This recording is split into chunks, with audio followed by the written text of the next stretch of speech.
Let's talk about characters versus people. So this is a bit provocative, right? I really enjoy this book called The Art of Characters. It's written by this guy called David Cobbett, and he quotes, I think, Hemingway or some other big pretentious writer, and he says that you should fill your books with people and not characters because characters are caricatures. I think it's a bit pedantic. Yeah, The sentiment is correct. No, I don't agree with it. People are interesting, but I'll take an example like Darth Vader. Darth Vader is not people. You don't have someone who is like a giant master of the dark side with immense power and presence. You don't see that in your daily life. Someone who is larger than life, and that's what makes him interesting. Never met my mom.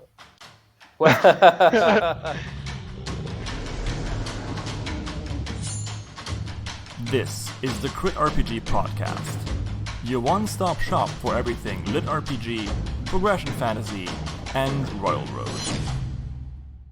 Hi, and welcome everyone to the CritRPG podcast where we do crazy stuff. With me today are VoidHerald, RavensDagger, and Haylock, who have all been on this show. They're all old-timers and old guests, and also they're young and spry. Please don't kill me. We're going to try something different today. We're going to try something new. We're going to try actually a round table discussion. And because I'm kind of crazy and communication and equal speaking rights, we're going to try to do something more fun. So what you'll see now is a quick time lapse of us just writing down questions, and then we're going to take turns answering those questions. So let's go. All right. So we're going to go to the left here and ask the first question. How did you come up with your most prominent character? And I'm going to go with my gut, and I'm going to look at VoidHerald and ask you first. How did you come up with your most prominent character? Which one? The most prominent one. Difficult to pick up. The one that got you to number 2 best rated finished fictions. Number 1, so actually. Vanker or Perfection or Perfect one. No, but more seriously, I think it's pretty much the same method for all my stories. Mm-hmm. Is that I imagine the plot, like the concept of the story first, and then I created the character, that came from it. Like for example, for the Perfection, which is a time loop superhero RPG, like I had the idea of a time loop superhero story, like sorry, not RPG, but with inspiration from it. And then the idea of the character came up afterward.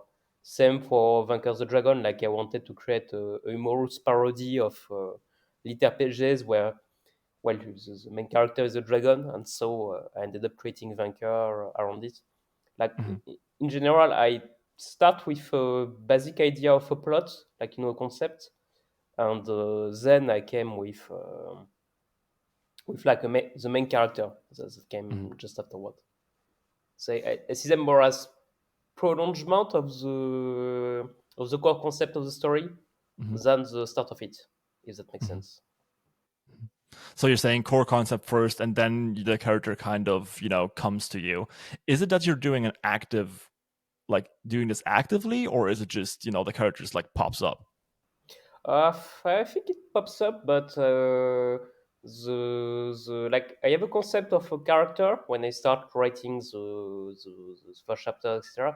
But I only get like a solid idea of what and who they are as I write the first chapter in general. Like in some cases, like for Vanker the Dragon, I knew that it would be like a dragon character and it would be played as like a One Punch Man style of story where the main character is OP and all. But I only came up with the fact that he's like, I wouldn't say an idiot, but like someone who is really so far up in his own ass that he acts like a dumbass. I only come up with it as I started writing it, and it came naturally. I had the concept, but the details of the personality only came up as I started writing the first chapter, and then beyond that. Okay, that works out pretty well. All right, so Haylock or RavensDagger? I'm gonna pick. Go ahead, hey. Haylock. Raven. I pick Raven personally. Oh no! I volunteer you. Fight! I don't mind going second. Cool. If if you want. Hey, Like second in general or second after Haylock? no, that would be third. No, I'm not good at numbers. I'll be real honest. With you. I don't mind either way. I've established that. This doesn't make it easy, you know this, right? So come on, Haylock, let's go. Okay. Mostly tapage writer if that can ratio you. Yeah, my answer might be a bit of a cop out because I think VoidHerald answered it best. Yeah, very similar. I can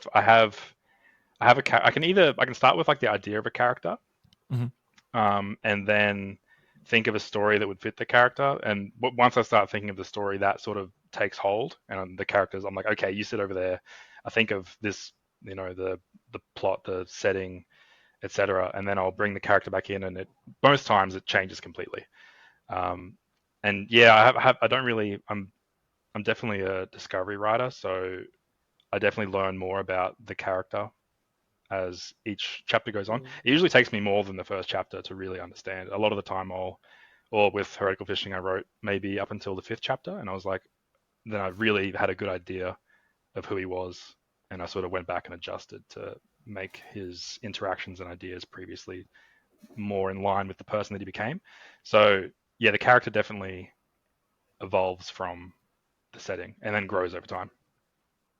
Well, RD, there you go. Okay, I think I have a very different answer, which is interesting. I've had a few conversations with Void in the past, so I know that we have like very different approaches to writing.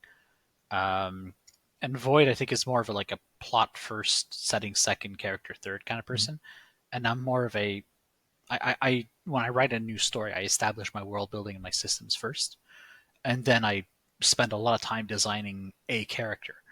And once I have a very solid character, then I put them into the world, and I try to figure out a plot that makes sense with this character in this world, which is why my plots tend to be somewhat meandering sometimes and nonsensical or whatever.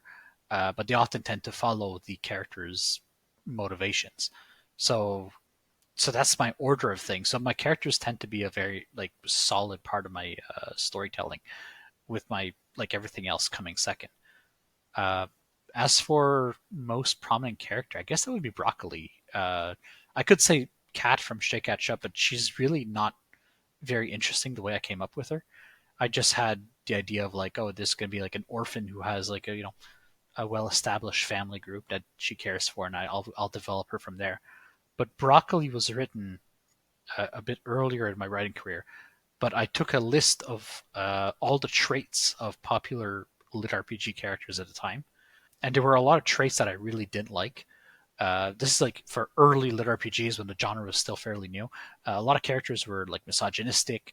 A lot of them were narcissistic, or they were basically a lot of sociopathic characters, with a few standouts that were better. But the standard character at the time was very self-centered, caring more for themselves, very quick to rely on violence to solve problems. So I made a list of all these traits.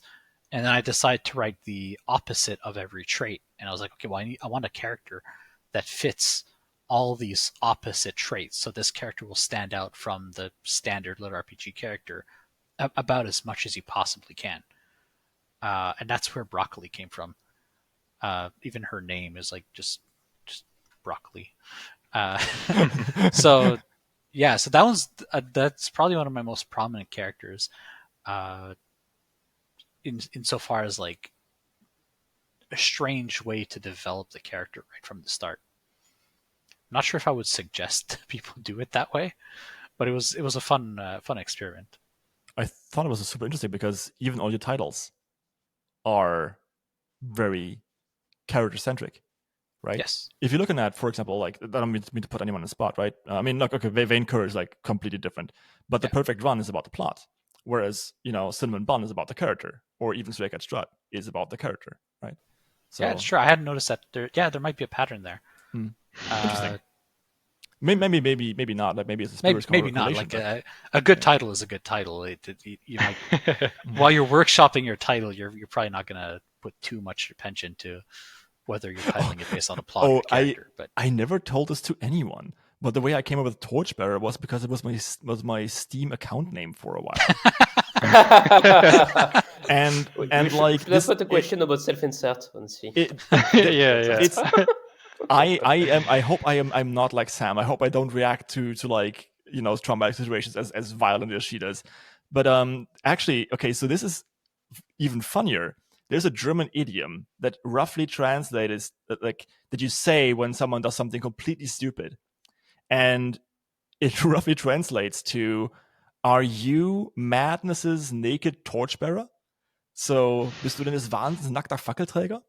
And that was like the entire Steam name that I had, right? Madness's naked torchbearer.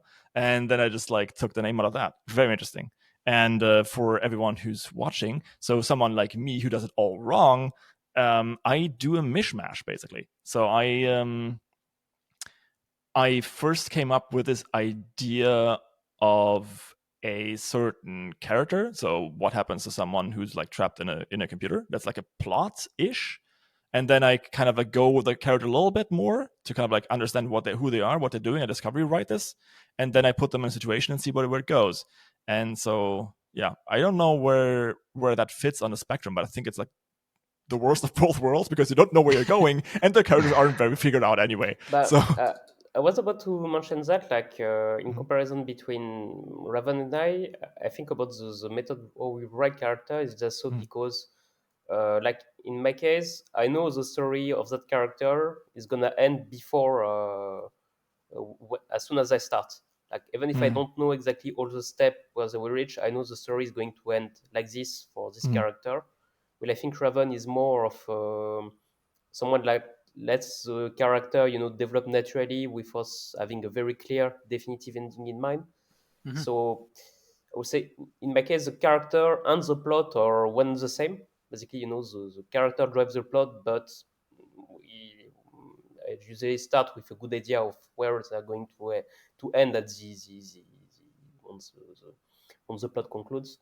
I know that other writers, they just start with the character and then they let them write the story and with us a really clear ending for the character, and that's a completely different approach because in the first you have to you develop the character, but knowing where he ends up, you set up the milestone about the plot that they need to meet. In the second case, you let them make their own milestones as they advance forward. So I think that's mostly the large difference between different types of writer. Do you so actually let me gives another question. So RavensDagger, you don't have there it is again, the teaspoon. Oh, how I missed this. Sorry, yes, sorry. No. You're completely fine. But like, I have like, it's like almost like. I do that when I need attention, like attention, people. I am to speak. Attention. So, yeah, I forgot what I was going to say. I got spooned out of me. No, the teaspoon's effective. Yes, very much so. So wait, so you said that exactly. So you don't know at all where your character is going to end up when you start writing, right? No, not usually. Cool. It's I think why I'm decently good at writing characters that are very powerful characters, like overpowered characters, because they've already been established as a character to me, and then they'll just follow through and do something that is natural for them as a character. But I don't usually have an endpoint for a specific character. I might have an idea of a plot that I want to write, but more often than not, when I'm approaching a story, I'll establish my world building, and I'll spend quite a bit of time working out like the world, the maps, the location. I spend quite a lot of time on culture. Usually that's like the thing I spend the most focus on. Oftentimes I'll spend a lot of time doing like small, unimportant locations within that world, and then I'll just drop a character that I know well into that, and I'll just let the character do something. I find that it's a fun, natural way for me to write.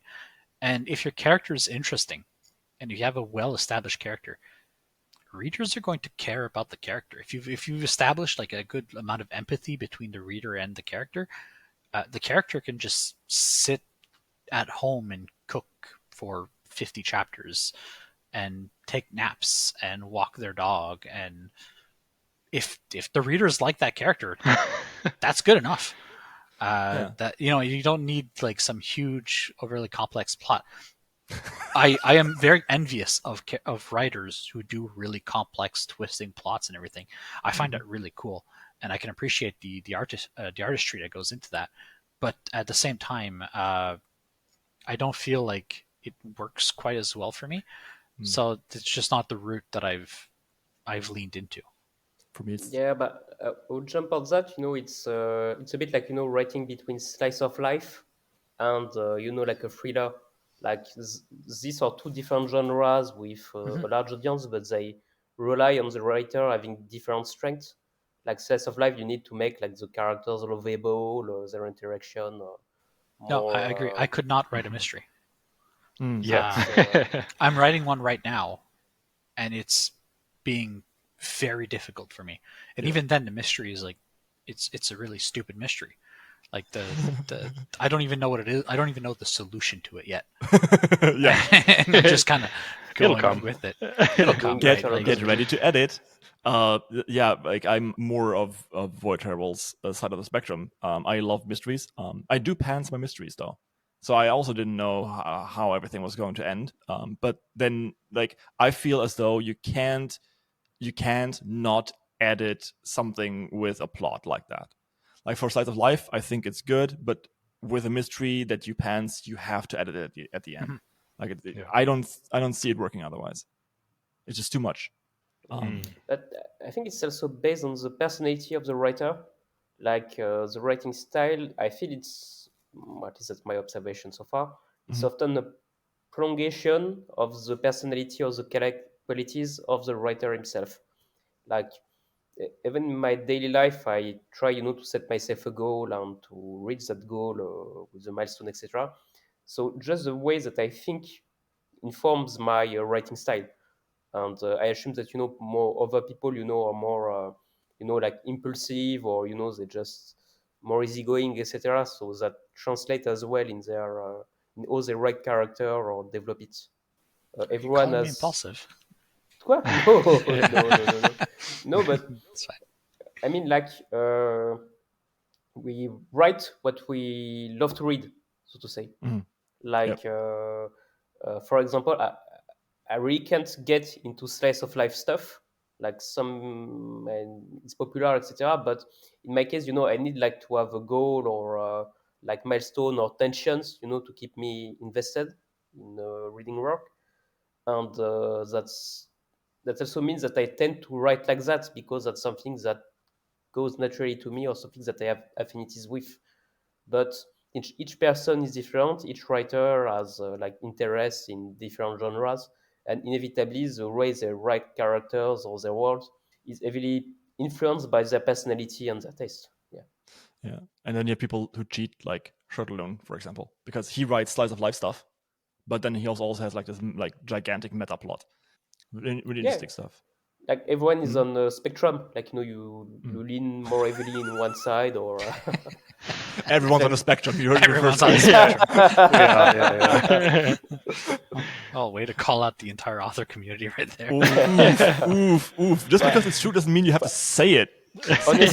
honestly, I don't think anyone will start writing his way a little sane. Like I think the really silly people, they go to school and they don't like just sit in front of a computer and say, okay, I'm just going to write some stuff, some shit about a guy gaining powers by increasing using the power of math. Like normal people, they don't do that. Like, I mean, this is how we earn money. I mean, you guys do. I don't, but we'll see about that. You listen to the voices in your head, and then you lie about it to everyone else and write it down. And no sane person does that. Haylock, do you have anything to add? Speaking of sane people. Speaking Haylock? of sane, Yeah. might be the wrong person. No, yeah, nothing to add. Okay. Agree. Then in that or case, disagree. let's talk about characters versus people. So this is a bit provocative, right? Like I said, I really enjoy this book called The Art of Character. It's right up there, the blue one. It's written by this guy called David Cobbett, and he taught some classes that I was in, and it really formed me as a writer. And he quotes, I think, Hemingway or some other like big pretentious writer, and he says that you should fill your books with people and not characters, because characters are caricatures. I think it's a bit pedantic, but Yeah, and the it's sentiment wrong. the sentiment is correct. No, I don't agree with it. Like, it's people are interesting, but like, I'll take an example like Darth Vader. Darth Vader is not people. Like, you don't have someone who is like a giant master of the dark side with immense power and presence. You don't see that in your daily life. It's someone who You is don't? larger than life, and that's what makes him interesting. Never met my mom. Well, does she have a respirator? My son, voilà. I am your mother. Voilà. No.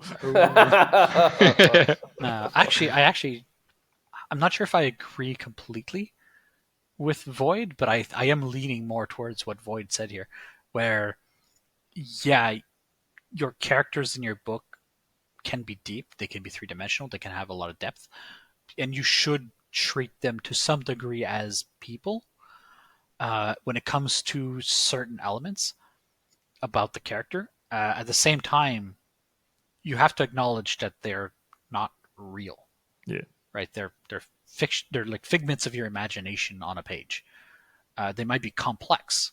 They might have a lot of nuance to them, and they might have like conflicting motivations, conflicting factors, quirks, and all sorts of stuff. But they're not people at the end of the day. But I think that's very much going to depend on the viewpoint of the author and how they perceive their interactions with people and characters. I'm kind of on the fence on this one. Yeah. What's the risk that you see with like there being like people versus characters? Like, why would you say one or the other? Okay. Are you familiar with r/men writing women? Yes. Okay. It's a great like lots of terrible people, like examples of really bad writing. And I'm quite fond of looking at like that kind of stuff. I don't know. It's a great way to waste a few minutes. So on there, oftentimes the issue is not that you have an author who's writing a female feminine character poorly. Well, yes, that is what they're doing, but that's not necessarily the issue. The issue is that oftentimes they're writing a female character as if they're not a person. They're objectifying the character to a great degree. And I think the issue, it points back to this, characters versus people. So if you're writing a character as a list of tropes and characteristics that are really hard-coded, you'll often end up in a situation where, yeah, I have a woman boobing boobily down the stairs, and it's I love that scene. It's just like, okay, I see this character as this, and it's these facts, and that's all they are. Whereas if you write a character as a person, you're writing the character as a set of ideals and motivations, perhaps flaws, perhaps like memories and information, but you're not necessarily writing that character as a list of traits. If you have a good character who's a good person, you can often strip away a lot of the superficial facts about them. Yeah. So I think if you have a very good person character or people character, you should be able to take that people character and remove a lot of their traits. If you can take your main character from your story and change their gender throughout the entire story, and the story itself doesn't change at all, you might have a good person character, because they're no longer dependent on this one trait, for example. Do you know Katie Hanna wrote an entire novel where she doesn't know the gender of the main character? It just doesn't matter? Yeah, I wrote Spormageddon, where the main character doesn't have a gender. Yeah. Oh, it's cool. Yeah. Just like a fungus. Yeah, that's the entire joke. Right, she gets oh my God, the main character gets asked at some point, "What's in your pants?" And the character's like, "Mushrooms." Yeah, Haylock, your 5 cents. Yeah, so having not read the book, I think I might be making an assumption on the definition. But yeah, I think the writing has gotten good enough in our genre where most people are writing what I would call people, not characters. Like people, like characters. Man, that's going to be weird saying characters that are acting as. It is a character, in a book, but it's a believable person. It, has those conflicting traits. it's I can't see in other authors' heads, but I know when I write, they like the characters just sort of do what they're gonna do. Like I might put them in the scene and be like, oh, it's gonna do this, and then that's not what happens, because I know that this person is going to react a certain way when someone else just happens to do something, which I think is important. But yeah, I think the writing in general and the genre as a whole, or genres as a whole, are good enough that I don't really see too many characters where they're one-dimensional. I think so too. Like the point that Corbett makes in this case is exactly what you said, right? So But good. I rebound on it. I think that the conflict isn't about character versus people. It's about interesting versus uninteresting. Like you can have a character who is three-dimensional, very deep, like very believable. And on the other side, you can have someone like Deadpool, which larger than life, extremely funny, and in both cases they are entertaining, and that's what matters at the end. That the viewer finds these characters memorable or people he can relate to. So it doesn't matter how much three-dimensional they are. It's as long as they're fascinating, I'll also add that the importance of like how much effort you put into making a character depends a lot on their importance in the story. Yeah. Like yeah, your main character, you don't need to flesh out everyone. yeah, your main character should be a person, right? Like they should have depth. But like if they walk into a store and there's like a baker, that you don't need their whole life story. You don't need them to like be fleshed out or whatever. They can just be like you don't need like 5 paragraphs of exposition. Yeah, exactly. They can just they can be a caricature. He lost his wife, survived cancer, and got back to the bakery. Although that could be a very funny story if every single character you meet, stop the story dead, go on for a page with their entire life history, and then keep on going as if nothing happened. Yeah. Wasn't there one like I think I had to read one of those in school. It was good, but still. So I think the main point that Corbett makes in that book of his is that he very much likes the idea of trauma at the center of the character.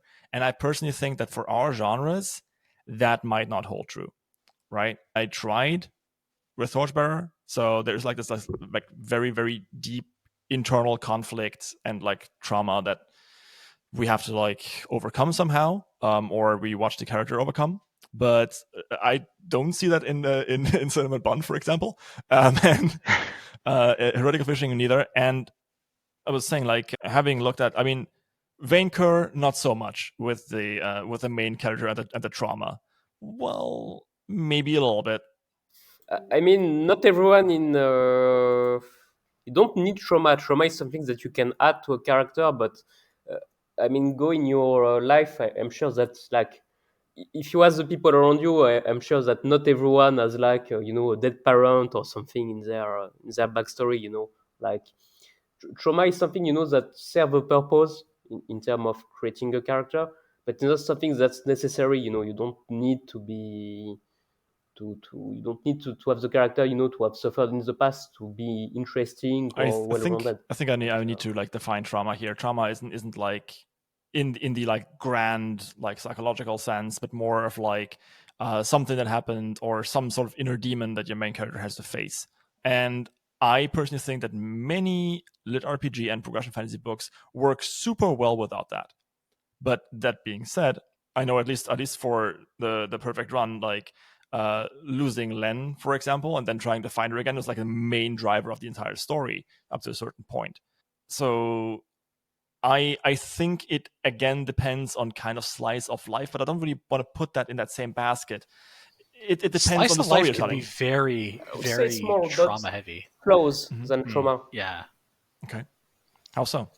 Yeah, I feel it might be best to speak of flaws. Like you can have a flaw without a trauma. Like for some character, they have to deal with anger issues or their ambition or their hunger for power, and it doesn't necessarily have to come from a trauma or anything. Sometimes it's just the result of the backstory or how they do the work. Exactly. I think like if a certain thing happened in a character's backstory that made them care for power more than anything else in the world, I would love to learn that fact, because I mean, at least in the earlier lit RPGs, right? It's just like, oh, cool, I can kill people. That's nice, and just go out and does it, like what RavensDagger said before. And I mean, at least in Germany, that's illegal. So I don't think that it's society heavily frowns upon it. So I think that this whole discussion basically boils down to having good character motivation, in the sense of explain to me why the main character does all of these things, right? So RavensDagger, even by book 5, that's a spoiler. Next 5 seconds, spoiler for Sacred Strut, for everyone who's listening. We still don't know what happened to Kat to make her like lose that eye and like the arm. So there you go. Right? It's not important to her character. Exactly. It's not important to what she's doing now. It's not important to her current motivations. Exactly, right? So I'm not saying that this is like a criticism. I'm saying the story works. Whereas someone else might have like focused on that, like her overcoming that in some way, but she did in the first book. So, but you don't necessarily need those information to understand the character either. Like, I give an example. Are you familiar with Death Note? Yeah. I don't know the manga. Like the main character is someone that gains the god complex, but because he starts as someone who is like an elite student, someone who is told by everyone around him that he's like honor student, intelligent, etc. And you can understand how the character will develop that kind of mindset, like where he's better than everyone, where he has been chosen, etc. Without really having anything traumatizing in his story, just the result of someone being treated like they're special, and gaining an inflated sense of self-worth. Like, you don't really need to know specific events that made him think like that, but you naturally understand that, okay, this is the logical conclusion of his life until then. But I think we can move on to the next item. Yeah. So the important questions. Yeah. Important question. How cute. How cute, exactly. Yeah. Right. I was actually telling people about your One Piece tattoo, Haylock. Oh, wait. That's embarrassing. I actually asked if you're a One Piece fan because I saw your profile picture and I was like, oh, wait a second. Oh, yeah, I am. Yeah. I was like, hey, that looks like I'll get it out of the way. Mushi. Oh, that's cool. Cool. Yeah, thanks, man. It's so well done. My apprentice friend did it. Oh, it's not well done. Oh, no, it is. Sorry, Skylar. It's really well done. My apprentice friend did it years ago. Ah, man, I love One Piece. It's so good. Oh, me too. Yeah, Oda. Like Cinnamon Bun's entire plot line is basically just me ripping off One Piece. Which one? Amazing. Cinnamon Bun. Oh yeah. Jujutsu Kaisen is better. I just really like the idea of friendship solves everything. I think it's just like a nice thing. It's just nice. It's just a great world building too. Very like, just good. Did you read the manga? Are you up to date? Yeah, I haven't seen the anime. I've only read the manga. But I'm not up to date. I stopped at the start of Wano. Oh, dude, which is like, you're such a crazy ride ahead of 5 you. years ago. I haven't caught up in like 3 or 4 years now. I do that too. I go off months at a time, and my friends are like, "How are you not reading it?" I'm like, "Oh, I'm just busy." I can't keep up with mangas. I have a hard time with that. With books, web serials, I don't have an issue, or not as much of an issue. I still like to wait like a month so I can binge. Yeah. But with manga, I go through a chapter so quickly that it just doesn't feel good to read one chapter a week. Oh. Yeah. Agreed. Like in some cases, you need a larger backlog before you can check that. Plus, I think 3 years will be enough. The whole thing. Yeah, absolutely. Also, now please, RavensDagger, please tell us how cute. How cute. Okay, I'm going to be real honest here. This is legitimately and literally a question that I have wrestled with for years. Like, I have taken hour-long walks, no audiobooks or anything, just wondering how cute. How? And I still haven't figured out like a concise, objective answer to this question, but I've been looking for it for a very long time. I feel as though like whenever your books are being discussed in universities later on, they're going to be like, but mostly the author really strove to answer the question, how cute? How cute? Yeah. No. Okay. So, God. Okay. Look, there's a lot of actual depth here, which is really stupid because it feels like something that should be like very like obviously it's just this, but no, it isn't, because like each person, like each human reader, will have some things that they'll see and they'll be like, that cute, but other people will look at the same thing and say, no, that's not cute, that's cute. And there's some things that most people will agree with and be like, oh yes, that is cute. That is how cute. But not everything is that way. So there are some shortcuts you can take and be like, okay, well, this thing is generally pretty much accepted to be cute. Like cute girls. That's generally it's in the name. Girls, yes. Cute, good. Puppies. Kittens, Cute. You know, yeah, kitten, no, yes, pretty. puppies, no. You know, There we go. Yeah, everybody pretty much disagree. agrees, but then some people won't, and it's like, all right, so like, it's very subjective, and it's I think you can approach it the same way you'd approach something like what is beauty or like something like that, where yeah, it's going to be in the eye of the beholder. At the same time, there is definitely a feeling you feel. yes. When you see something, you're like, oh, that's cute. There's an emotion attached to that, and if you're a decent writer and if you manipulate things correctly in your story, you can definitely make the reader feel that way. Cuteness. And yeah, cuteness, and it's like, oh, that is definitely a thing. But unlike, I guess there's other feelings you can make a reader feel, right? Like you want to connect with your reader on an emotional level. So like, you want them to be afraid. There is a way to make a person feel horrified. There's a way to make a person feel hyped, like, oh, there's the action that's coming up and it's like it's building up. And you can like outline that very simply because it's been done so often, and so it's been studied, I guess, and there's so many books that do it. It's very easy to just sit down, relax, not have to think about it and say, I'm going to write this scene, it's going to be pretty hype. And you don't have to like study it too much. Whereas like, strangely enough, cute seems like, yeah, there's a few ways like to shorthand it, but there's definitely more to it that hasn't been kind of explored as much. And I think you can make people feel that cuteness emotion with almost like any character or any situation. If you just have to put like enough emphasis on the right things in the right order in order to make people feel that way. And like, you can make a dirty old man be cute. Yeah. It's going to be much harder than like a young innocent child or girl or like, you know, whatever, but you can still do it. Yeah. But it's going to require a fair bit more effort. The one thing for cuteness, like, it's an evolutionary trait, right? Cuteness is an evolutionary defense. So one thing that always does it is big eyes. Yeah. Right? And like, it's just how we're trained, but on a bit of a deeper level. What? How do you write big eyes? She had W-R-I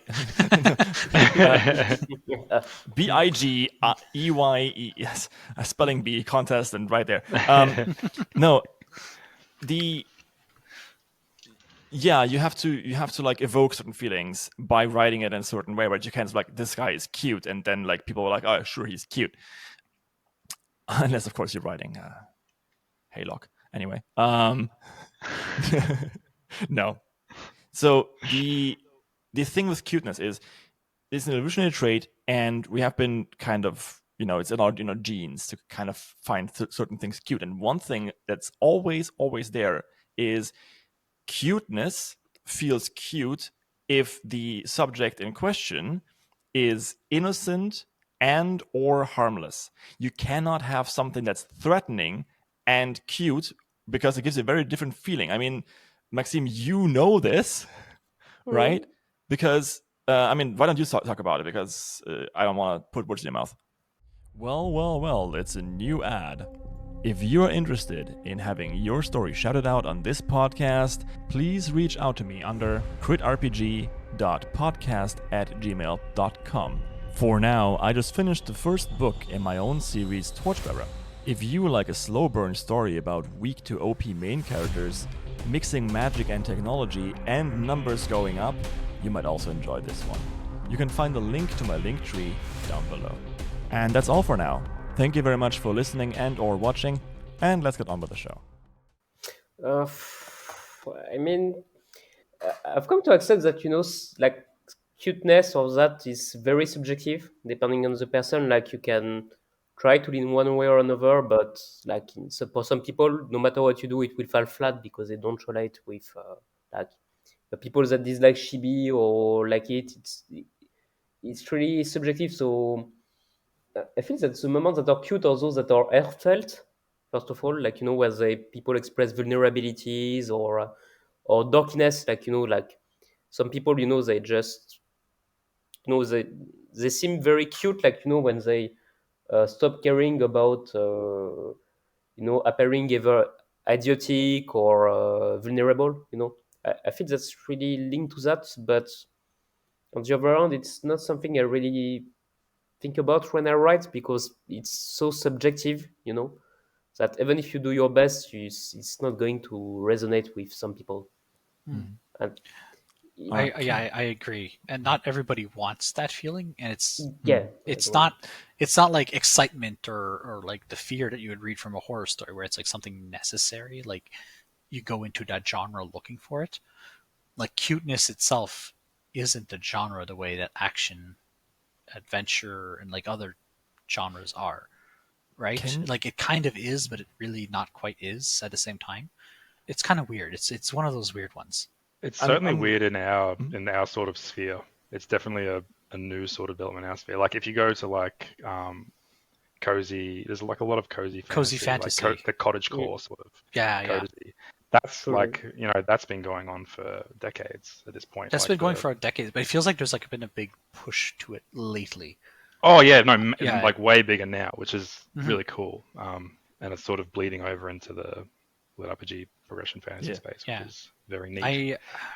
This is gonna sound... it's very neat for you, Haylock. It's great for us. There's a push for coziness, like something more domestic or the like, but like the push for cute is just a prolongement of that. Like there's a lot more stories that focus on I would say the daily lives of people compared to before. Like their just their domesticity, and it's just the impact of cuteness or that is just a prolongement of that. It's literally the core of the push. I read something recently, which it hit me. It's free written Beyond Journey's End. Yes, fantastic. Excellent. Yeah, I started watching it, and then I started reading the manga because I wanted to get ahead. It's genuinely good without spoiling it, but like the basic premise: character dies and the other character is left alive, and she's very long lived, and she realized that she hasn't really spent as much time with the people she cares about as she might have wanted to, and it's her journey of discovering this kind of vulnerability. It's a nice story. It's very emotional. It's very cute. Fairly deep into the story, the main character encounters this dwarven man, and he's a person who guards this village, and he guards this village because that was his wife's village, and she passed away, and he guards it in her memory. And I was reading this scene. I was struck by how incredibly, I guess, cute and heartwarming this dwarven character was. And there's no physically cute things about this character. I suppose he is small, which helps, but like he's a big bearded old man. Like this is not our definition of like a big-eyed, attractive whatever, right? But the character was at once a very strong, capable person, but also very vulnerable because of the position they were in. They were defending something in the memory of someone who passed away so long ago that they're starting to forget details of that person. But they love them so much that the love continues despite them no longer remembering necessarily why they love that person. And it was like, oh, okay, so there's like a lot of conflicting, very painful, kind of traumatic emotions, but they're being treated respectfully and also being dealt with in a very kind of wholesome, peaceful way. And it was like, oh, that was cute. That was very cute. That was very cute. It was horrific. It's kind of sad, but it's also cute. And I was like, oh, okay, well, that's not an approach I would have ever thought of taking myself. I'm definitely going to steal it now because I was just. I mean, we've seen horrible cute, but sad cute is hard. Sad cute is hard to pull off.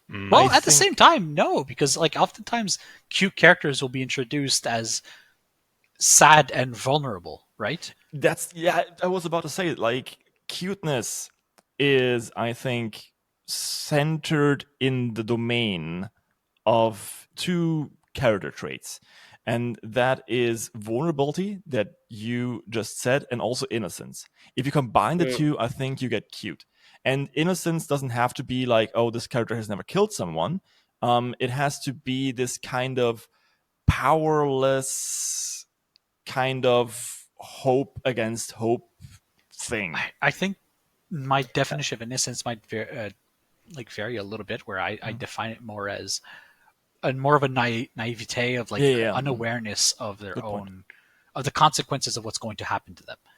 Where we as adults are not innocent because we know most of the actions we're going to take are going to have consequences, and we know what those consequences will be. So I know that if I go running in traffic, I'm probably going to get hurt. So you get isekai'd. Yeah, I'll get isekai'd. Yeah. Let's go. Also, nothing I do will ever have consequences. What are you talking about? Ooh woo. I want to kind of like get to Haylock before we move on to the next question. Your 5 cents for this, Haylock. I mean, I'm going to be rich at the end because I'm going to get so many 5 cents from you. Yeah, I think I may be like, this could be hubris, but I may be like one of the few people that can relate to your struggle with how cute, as weird as that sounds. It's definitely a central theme for the story I'm writing. And like the first like auxiliary character that is really matters to the main character is like a crab. Like it's, you can see the like to some. I think little crabs are cute personally. Most people see crabs and they're like, disgusting.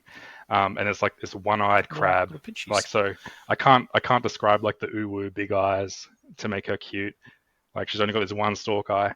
But like a recurring comment and like in reviews and stuff is people saying like, why is this crab cute? Like, why do I care about this crab? And I think it like going back to the dwarf and thing as well, like the dwarf guarding the grave or whatever it was. I think it evokes like something in the reader that they want to protect, like having that vulnerability, having something that it like evokes a want, like the reader wants them the best for them. They want to help. They obviously can't help because they're not in the story, but it makes them want to. And yeah, like exploring different angles of that, I find fun, like to make characters that are otherwise grotesque and sort of really dislikable. There's a few different ones. I won't go into them because that's a whole thing. But they're like, I go out of my way to describe them as horrible people. Like they're doing these terrible things. And then you can sort of show them have this really intimate, caring relationship with someone where that grotesque side of them is gone. And all of a sudden the reader has this perspective and it really makes them feel empathy for a character they would otherwise hate. It's sort of, yeah, it's so the how cute thing is I'm kind of worried you've introduced that worry into my life, to be honest. I'm sorry. You might catch me on our long walks just staring at the trees. Yeah. How? I mean, like this what you said like goes back into like characters for the people, right? So if you have a villain and that villain has like a life, like no person is an asshole everywhere. Like everyone has like at least one sort of redeemable quality, I hope. Right? Because I'm so sure, but yeah, I mean, like there's got to be some person somewhere that likes them. I feel like because like obviously like there's like really hardcore edge cases that like no one likes, but I do feel that characters, especially villains, do become better if they have a nice side. It makes the villain side hit so much harder. Definitely depends on the story you're writing, but I agree. But the characters I like to write, so of course I'm going to agree. Yeah. But yeah, I do see the the Darth Vader kind of character to throw back to what Maxime was saying. Those just evil for the sake of evil. Well, they're like, Darth Vader has big eye things on his mask. yeah, That's cute. True. But that Yeah, was that's completely True. this cute. What up? All right. Okay. Having answered the question, how cute? Ish. the answer was yes. The answer was yes. This has been a question from one of my watchers, actually. Oh. I asked in a Discord channel, and they were the only person who responded within the half hour that they had. So here we go. The huge one, yeah. That's a Go tough ahead. one. So it occurred to me that we never actually read out the question here. So I'm going to read it out for you, because if you're only, you won't know what's happening until I think in 5 minutes. So the question was, difference between Asian light novels and Western light novels. All right, hope you're enjoying it. I would say the difference between these two is very much influenced by the different markets. Like in Asia, you're not paid well as an author. You're paid like shit. For most of them, and you're paid by quantity. You have very few systems like Patreon or Amazon, where you can put your book, stay the owner of that book, and get royalties of it.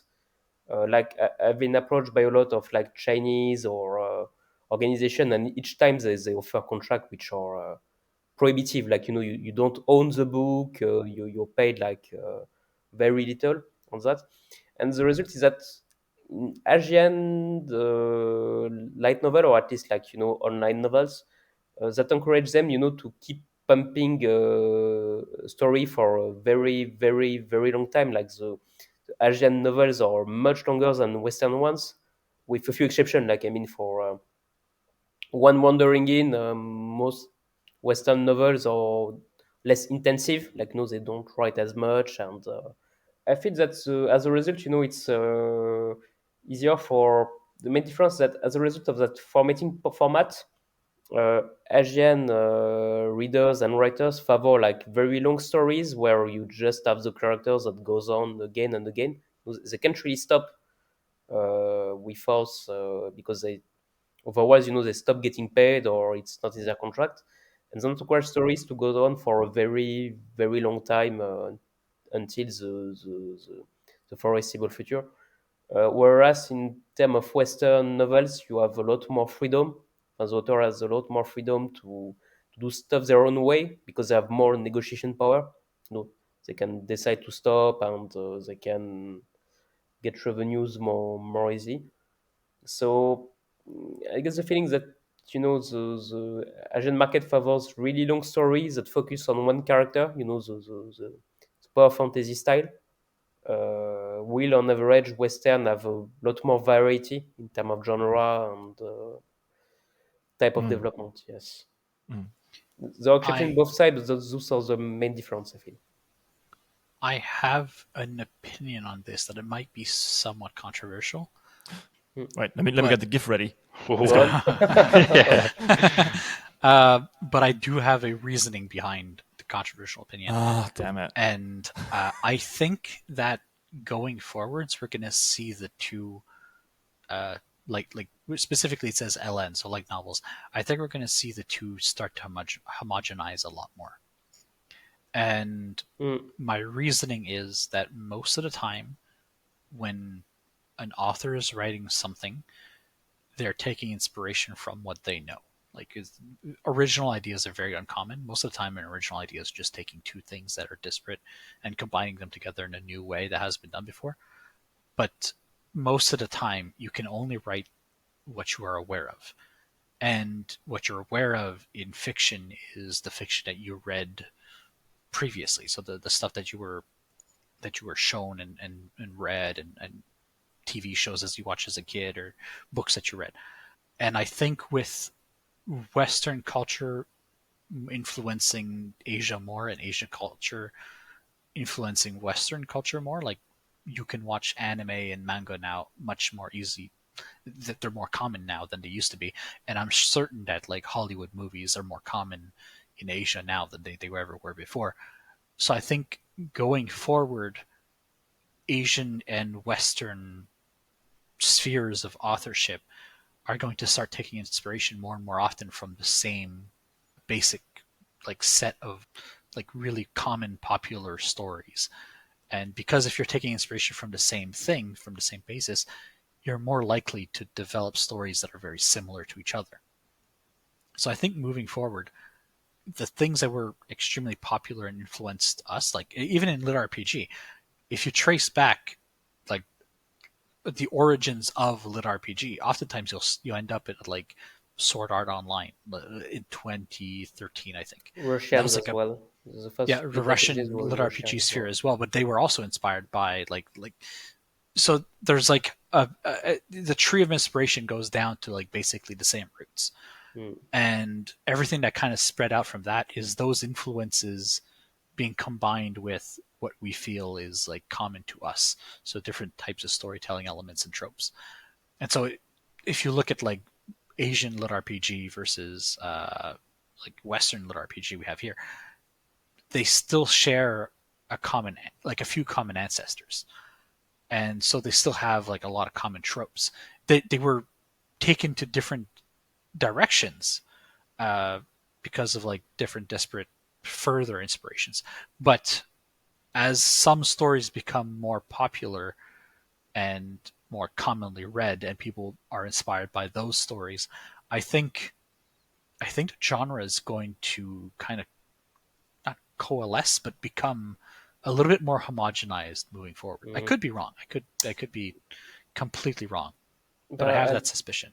I'll add something about that. That's going to be the rise of translations. Like platforms like Tapas, for example, have shifted from trying to push their own properties to just translating Korean web novels and content to the American market. Because there is it's cheaper first of all for that, and they have like there's a larger number of those novels in Asia. So for a lot of large platforms, they figure, okay, we try something in this market, we just translate it since it will be cheaper, and we shift it to the American market. And yeah, I agree with Raven that it's going to have a lot of influence because like people copy each other, like if something is successful, like when Evo Fights Monster and Premalator went out, you had like a high number of imitators, trying to copy them. That's nature. Like, even Lit RPG, is overly saturated for now. Like it's still profitable, but the competition there is a lot tougher than a few years ago because well, it's successful, so people copy it, and it's like isekai as well. Like for now, you have like so many anime isekais that I'm losing interest in the genre because they all start blurring together. Yeah, but that's really like you pick one, it's always the whole like just copies with slight change, and the result is that the genre in general it still sells, but it's losing steam to other ones because like it's like superhero movies or western. When there's too much of a good thing, people want novelties and they move on to it still makes money, but they move on to other genres. So I do think like if you're just considering lit RPG or progression fantasy as a very, very big genre, there's still I think that's what you're saying too. I'm not saying I disagree necessarily. There's a lot of room to explore there still. So for example, like we haven't seen a lot of sci-fi lit RPG yet. Like a handful. Like Cyberpunk, yeah, like that's going.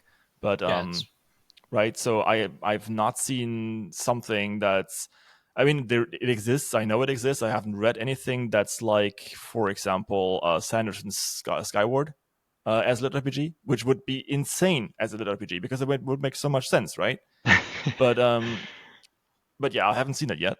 But I do think there's still like a possibility, like lots of possibilities there. Yeah, that but being said, I agree with Maxime. Like, only those that stand out or that read differ or that create a really creative spin on the formula will stand out from the rest, basically. and then like they become important and famous, and everyone copies them. Like that's how it works. Yeah. The cycle repeats Cycle again. continues. We all want to be the one who did the thing that everybody copies. The cycle continues. Yep. Haylock, what do you think about copying stuff? Yeah, it's this is a very, very loaded question for no reason. Sorry. What do you think about plagiarization? Yeah. Yeah, I love it. No, it's definitely a whether or not it's conscious or not. A lot of the times, I think people consciously are like, "Oh, I love that. I want to write that." Sometimes it's just it just happens. Like whether or not you know it, you're influenced by something, and when you write something, that sort of comes out in the writing. The big difference for me when I was reading, I went down like a manhwa rabbit hole maybe like 10 years ago. And I think the biggest thing to me, which I guess is just a cultural difference, was the sociopathic protagonists, which, Raven, I mentioned earlier, like when you were designing Broccoli, you just sort of looked at what was happening in Lit RPG and you were like, I want to do the opposite of that. And I think that all of those main characters were a result of that sort of just what we'd seen already. They're like, okay, we know this works. Like we don't want these main characters to be thinking and worrying and having mental health issues. Like, let's just make them be like, yeah, sick. I'm going to go get experience and just kill everything.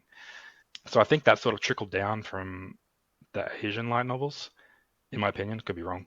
But I think over time we've sort of seen more expansion once people see that books can succeed while having characters that are more dimensional than just being murder hobos. People are like, okay, well, I can emulate something else, and it's sort of that homogenization happening in real time, or at least an aspect. Maybe it doesn't come to a point where every continent is writing the exact same thing, but there's definitely more of the other springing up, which is cool. I like it. I think that if we're looking at it on a global scale, how to put this? So different cultures have different needs. That doesn't mean that everyone in that culture has the same need. That means that sometimes some people, for example, in America, might have the same, tastes or like reading needs as someone in Asia, right? So maybe sometimes it is all about, being a powerful murder hobo power fantasy thing, right? So maybe that's a small subgroup of people really like that. I mean, we can say what we want. Like the lit RPG and progression fantasy bubble is small, like very, very small compared to like, I don't know, romance or even fantasy or sci-fi, right? It's a subgenre of a subgenre of a subgenre. So these needs in different like societies can still exist. And yes, I think as long as you find people on other continents or in other societies or cultures, you will be able to sell them there. That being said, I do think that sometimes I, for example, don't read manga. I don't watch anime. It's not because I think they're not good. They succeed at what they want to do perfectly. There are many, many great anime and terrific mangas. I mean, I grew up on Dragon Ball Z, right? So I did watch manga and anime as a kid. That being said, I don't do that today because they just don't appeal to me. Yeah, that's fair. Right? So yeah, away from the light. Right. So yeah, that's I'm very sorry about that. No. So what I'm saying is basically this taste will always waver between cultures, and I do think that cultures as systems will have different needs or breed different needs in people, and it's never going to be like all the same. It's never going to like completely overlap. Maybe I think that the not overlapping parts are bigger than you, maybe Raven, but we will see. Like this is all future crystal ball stuff. All right, it's exciting, regardless. Yes, very much so. Yeah, it really is. So, favorite character motivations? Revenge.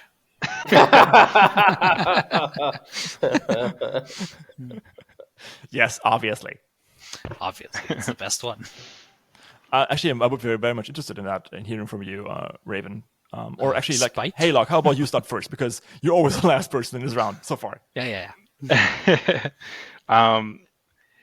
My favorite character motivations, I think, just of what I keep writing, is just a want for freedom. Whether, I think there's a lot of different things that can be oppressive, whether it's like a physical power, whether it's something you've locked yourself into, a mistake you made and then followed for too long. I really like exploring the shift of like breaking out of that and the direction that someone takes. I mean, I wrote a book about someone that just goes fishing, so obviously there was something going on. He was like, "Nope, I'm good." Yeah, those are like to me those are fun. Those are fun motivations. Just a yearning for change.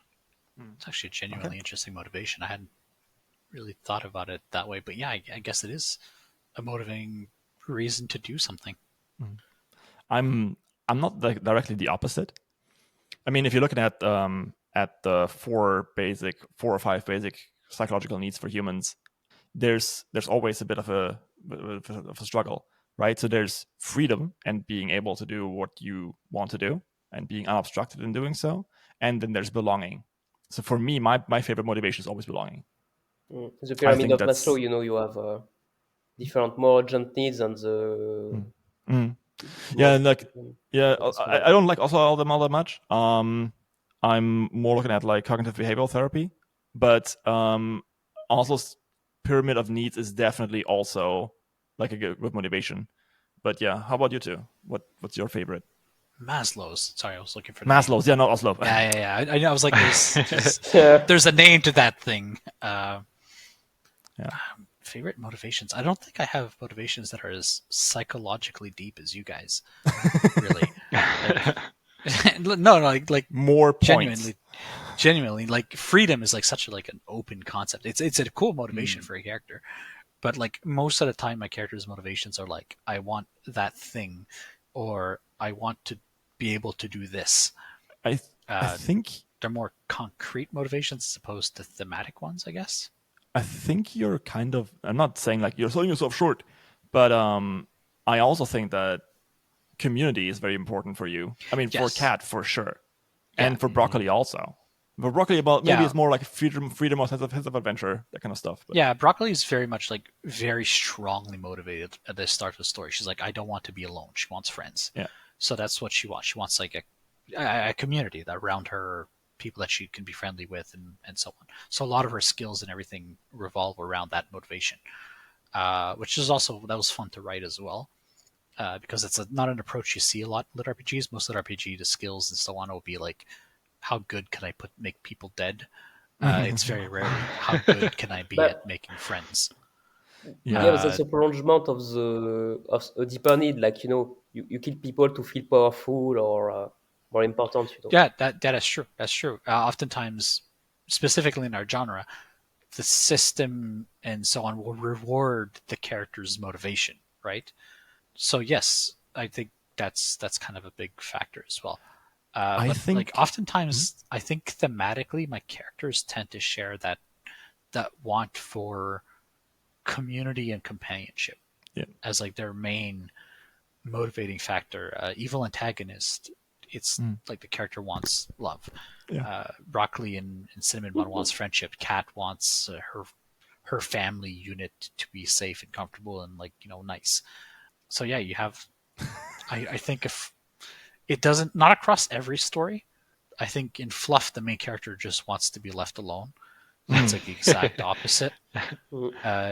Dead Tired, the main character is a avid sociopath. So like he doesn't. He wants to nap. He just wants a nap. Yeah, Lovecrafted, the main character wants to eat stuff. So like that. Wait. Complex motivation. I will make this I will say this joke. But if you are going to continue to list off all the novels that you have written, you're going to be here tomorrow. So yeah.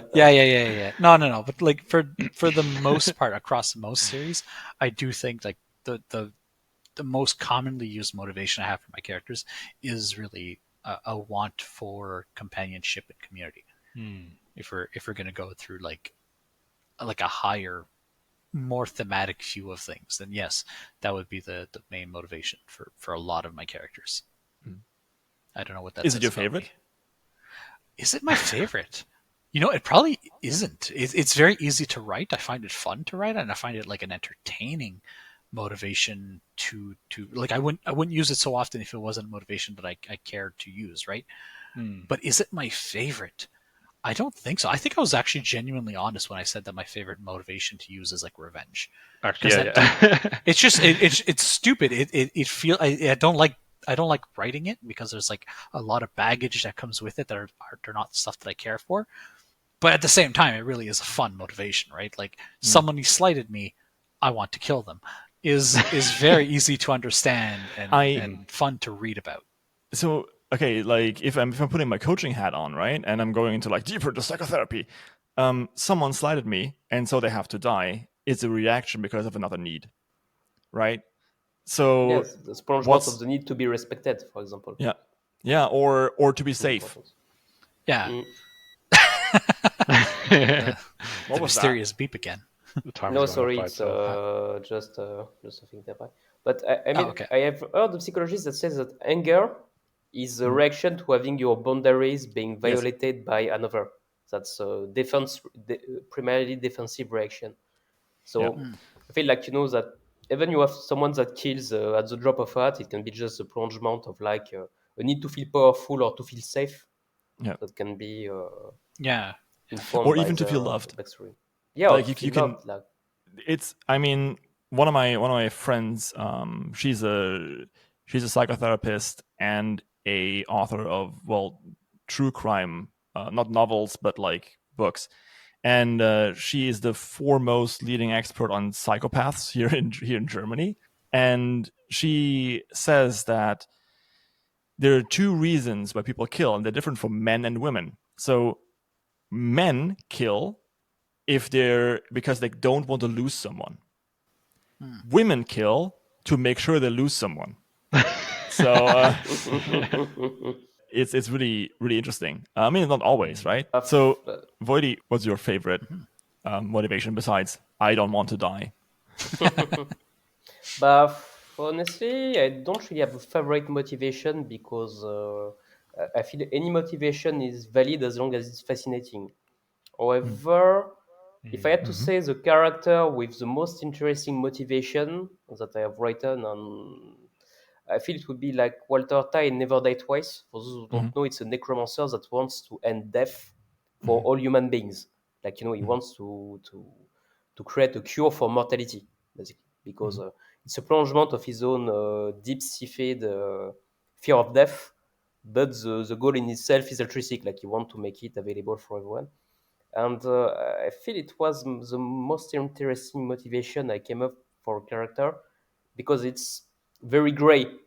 Like, as a thought of experiment, it's something that we can all relate to. I don't think that anybody here wants to die. Even when people that, that want to commit suicide or anything, death is an escape rather than an end, like they suffer, etc. And they use death as an escape rather than an end in itself. Otherwise, most people are afraid, to die or anything. So that led to some interesting question, like, is death something that we need, or is that something that, is it a disease that should be cured, or is it like some inescapable part of the human spirit? And yeah, I think that the most interesting character motivation those that lead themselves either to interpretation or that to contestation. Like, for example, in Death Note as well, you have the main character who wants to create a utopia by eradicating crime, by basically killing criminals or dictators, and that becomes that led to a very, very interesting debate on the concept of justice. Like, okay, is it what is he doing right, because he's killing people, he's killing murderers and people who are outside the law, but on the other hand he's becoming the jury, judge and executioner for the entire human race. Like, is this really how it should be? Like, should you let like someone decide what is good and evil? It also throws up the question. I mean, reminds of that like comic that has Batman in it. It's a comedy about it, and he says, if you kill someone, the amount of murderers in the world stays the same. And the other guy says, just kill two people. Right? Yeah. Quick math. Good math. No, yeah, but or, yeah. Yeah, or there's a quote in Death Note is that once you have killed all the murderers, you will still be there. Yeah. Yeah, that's very good. Damn, That's there's the no way out of question. this. Yeah, but I mean that's what makes it interesting as far as motivation goes. It's something that can be ambiguous or that leads to questions and discussions. Or I mean, you have Saitama or in One Punch Man. His basic motivation is to be happy and to have a fight, etc.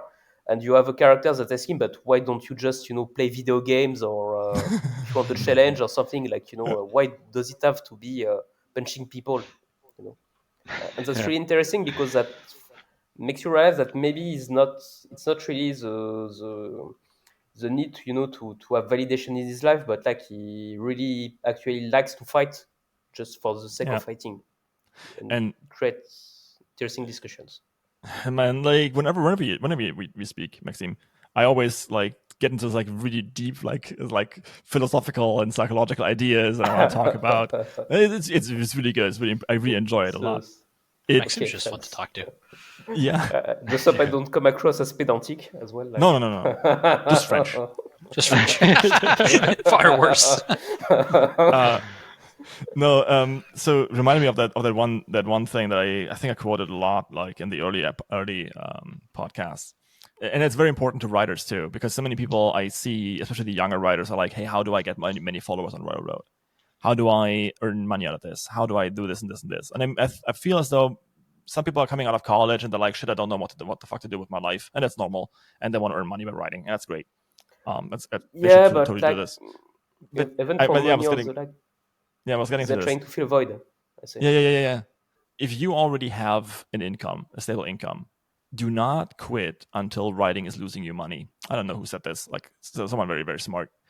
And there's this simile where it's an old man, he's sitting on the beach and he's reading a book, and this businessman comes up and asks like, "Hey, what are you doing?" And the guy's like, "I'm reading a book, I'm sitting here." I'm like, "But it's like 2:00 in the afternoon." He's like, "Yeah, I caught all my fish, I'm good."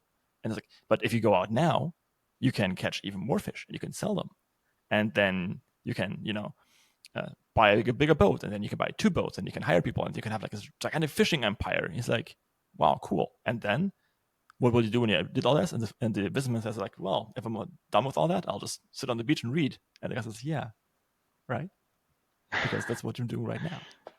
So you can kind of write just for fun. I think it's important to mention always. Right. Last question. How much do you let your characters alter the plot? To which I would say, what plot? Yeah, what plot? If the character is the plot, that's the question. Yeah. Metaphysical. Maxime will remember this, but we spent 10 days or so at this writing resort thing. It's just an excuse to spend time with some writer friends. Yeah. The Illuminati meeting. The Illuminati meeting, exactly, yeah. Yeah, exactly. Remember that when we talked about it on remember Discord? when we plotted that? Yeah. I wasn't there, so we were 7 writers there, and something that like really like hit me was that a couple of days we just spent like the day writing basically, right? And of the 7 of us, there was no 2 that wrote the same way. Like Maxime is like a machine. Like he sat there and he just like chuck. And I was like, oh crap, that's kind of scary. And others would be like, twisting and turning in their chairs and getting up and sitting down, and then like typing like mad for a couple minutes, and then getting up and sitting down, like very easily distracted. One guy did the dishes, which was nice, and that was his method of writing, And it was interesting to bring back to the point here. That kind of hit me because it was like, oh, there's no exact correct way to write mechanically. Like the way you sit down and write is going to be very different for each person. And also it reflects a lot in the ways, like the stories that people tell. And I think, yes, there are a lot of like plot driven writers. There's a lot of pantsers, but I think there's also people that write characters to fit the plot. We mentioned as much earlier, and there's people that write characters and then just let the characters do their own thing. And I think depending on where you fall in that spectrum, that sliding scale, your characters are going to alter your plot. Either you'll have to change the plot to like or you have to change a character to make them rigidly fit the plot that you've written, or you're just going to kind of like let the character do whatever they want, and then the plot's going to change based on that. But I don't know So if in no, sorry, go on. no, go on. Okay. I don't know if any of you has read the her manuscript for A Song of Ice and Fire for J.R. Martin. Like I read the book, before but it never start, the raw manuscript. But there was like it's just an outline, of how the series was supposed to go, and you had like, for example, Tyrion burning Winterfell, having romantic chemistry with Arya Stark. It's completely different for what the result was compared to the series that we had, and that's a really good example of someone that has let the character and the situation evolve as they go on with us, sticking to the outline. And I felt the result was better because you had like a lot of really interesting events like the Red Wedding or the Tyrion's feud with his father or something that came up really as the author went, compared to the original outline. That was a bit more cliche in a way. I think it's a concept that's somewhat difficult for non-authors to understand if you don't have like experience writing, where we like between authors you often say, oh, I wanted to write this, but the character it just wasn't working. And the character didn't want this to happen, or that the character wasn't fitting like in this. It's really hard to explain that to people because like to a non-writer, the character is just like a pawn on the board, and you're just moving it around. Yeah, like what do you mean? Just make him do it. What do you mean the character didn't like want to do? Like it's not a person. It's not a real thing. I think the problem is that people don't understand that you can have a better idea later than the one you had at the origin. Yes. Yeah. Exactly. Like I always say that it's just a character, like it's a plot point I hadn't considered while I was plotting. Right? Because in like that's the macro kind of thing, but like in the smaller scale too. If you ever, I love watching things about cinematography because I find it's an art form that matches writing quite a bit. A good director will sometimes look at a scene and say, "Oh, these characters have like a really good charisma. Like these actors have a good charisma. I'm going to like change the entire story in the moment because what we're filming here is something that we could not have predicted when we were storyboarding." Like and that kind of moment happens a lot in writing.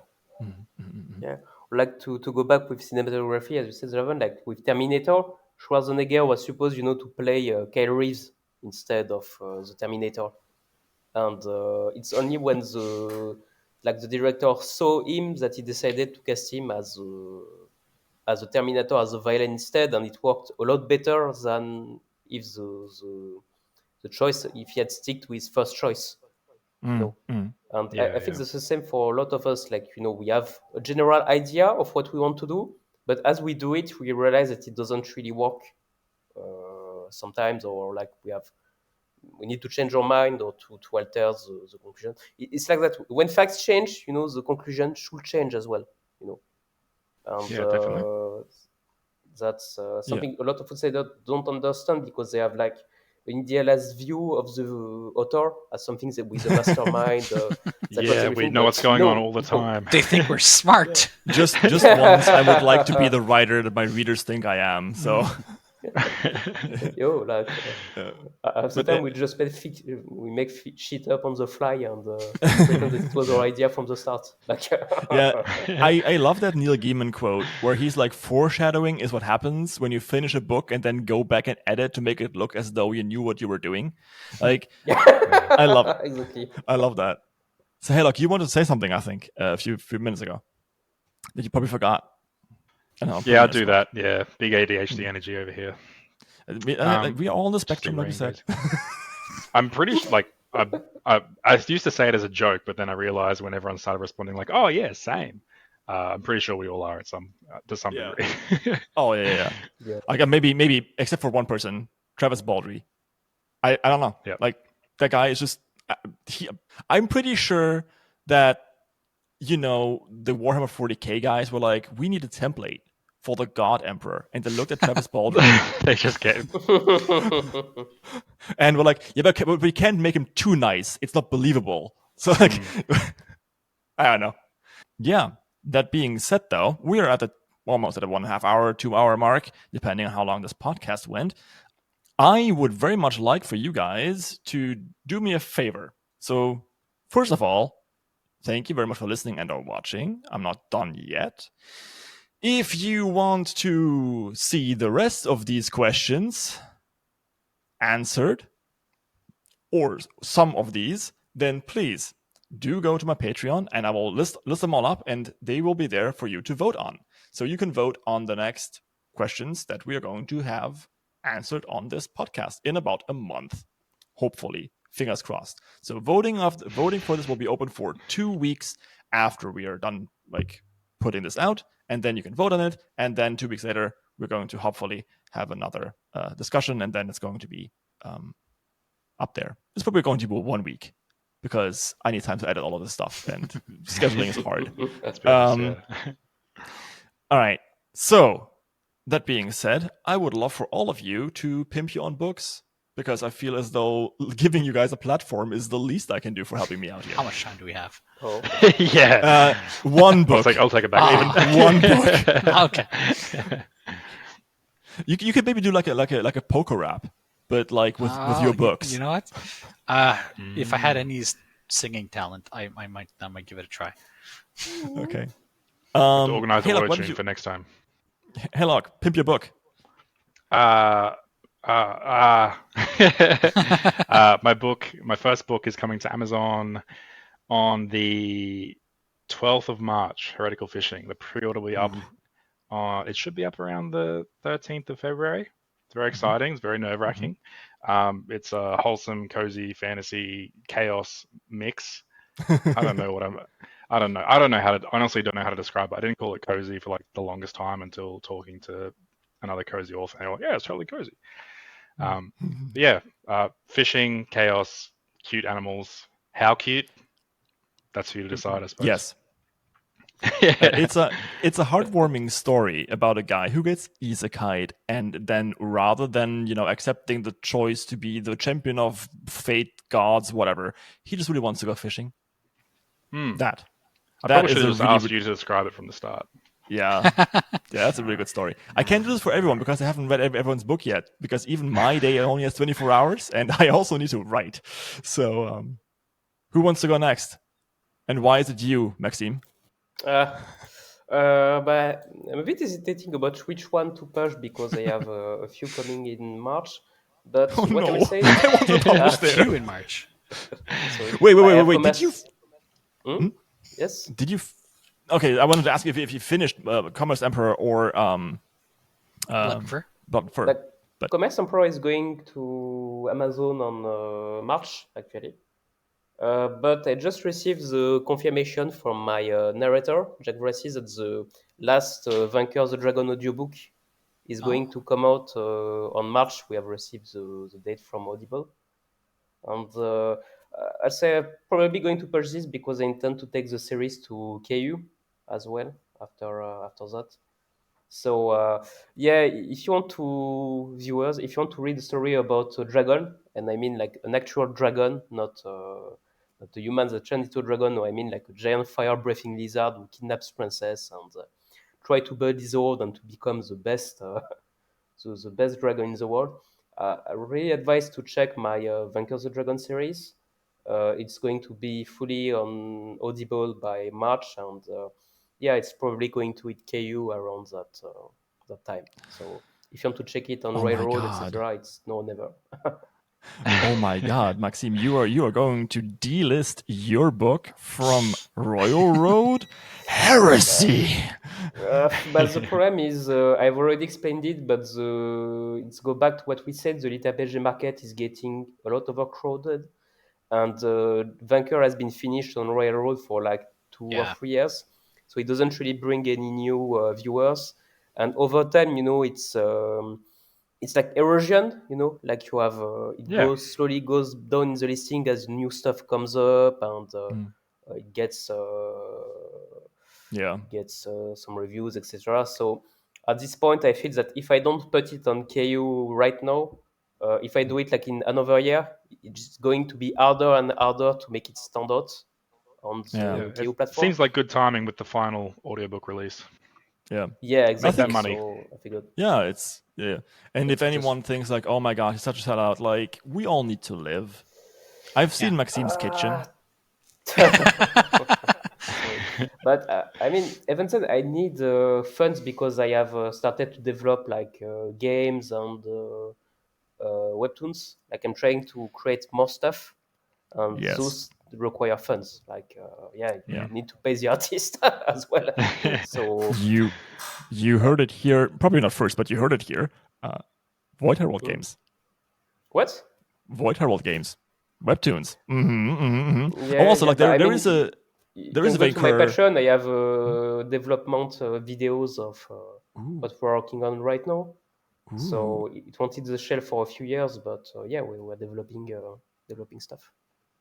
It's news to me, so hopefully some people too. And you can check out Maxime's and of course also Haylock's and RavensDagger's Patreon, because that sounds like a very good deal. Cool. All right, RavensDagger, who are you? And which of the 50 books that you have published do you want to shout out? Honestly, I'm gonna cheat a little, just a smidge. I have a book coming out in mid-February on 14th called Magical Girl Crystal Genocide. People who like, it's quite the name. People who like Dead Tired might actually really enjoy that one. It's like a parody comedy. It's a very funny book. At the same time, on the 1st of February, the sequel is launching on Royalroad as its own separate story. That one there is called Magical Girl Rending Nightmare. And they're very different stylistically, different books stylistically. They follow different characters in the same group. So basically it's like a 12 isekais in one, to 12 different worlds with 12 different magic systems. So I had a lot of fun. So Crystal Genocide is kind of a typical fantasy world with magic brain monsters. And Rending Nightmare is based on Roadside Picnic and Stalker and like all these really old Eastern European Russian novels that came out back in like the 70s and 80s. So it's very much inspired by that kind of post-apocalyptic-ish genre. So it's quite a bit of fun. I've been having a lot of just a ton of fun doing like really deep dives into like random folklore of like a region that some regions that I've never heard of before, and I'm like diving into their old legends and stuff and digging out like cool tidbits I can steal. So I've been having a blast writing it. I'm not sure if it's going to do really well, the sequel one, because it's a bit weird. But leads me to the question, RD. How cute? Yes, definitely very, very cute. Okay, yes. Cute. Like the post-apocalypse is like definitely a good place for cute. People don't realize it. Imagine it. Post-apocalypse. That was frankly quite awful. That was terrible. I think he mispronounced awesome. Oh, sorry. Yeah, but like the radiation like mutates the eyes, so they get bigger. So it's great. Everyone's cute. Perfect. Everybody's cute. So go visit Haylock's Patreon, and also VoidHerald's and mine and everyone else. Just not RavensDagger, please. RavensDagger has a Patreon. You should check it out. It's really great. And of course, the CritRPG Patreon, if you want to see all those other questions answered. If you want to vote for trash characters like I'll be doing. Oh, definitely. Same. Right, as long as I don't have to answer it myself, I'm really wait, we're answering this. Hang on. Oh, we are? Oh, crap. Oh, gosh. We are. Oh, no. Also, if you want to be as cool as Haylock, then consider subscribing, because Haylock is a subscriber. It's true. I'm very happy about it, because I can always say that Haylock is my sub. Anyway, we'll see you guys later. Thank you so much. Bye-bye. And I'll see you next time, guys. Bye. Bye.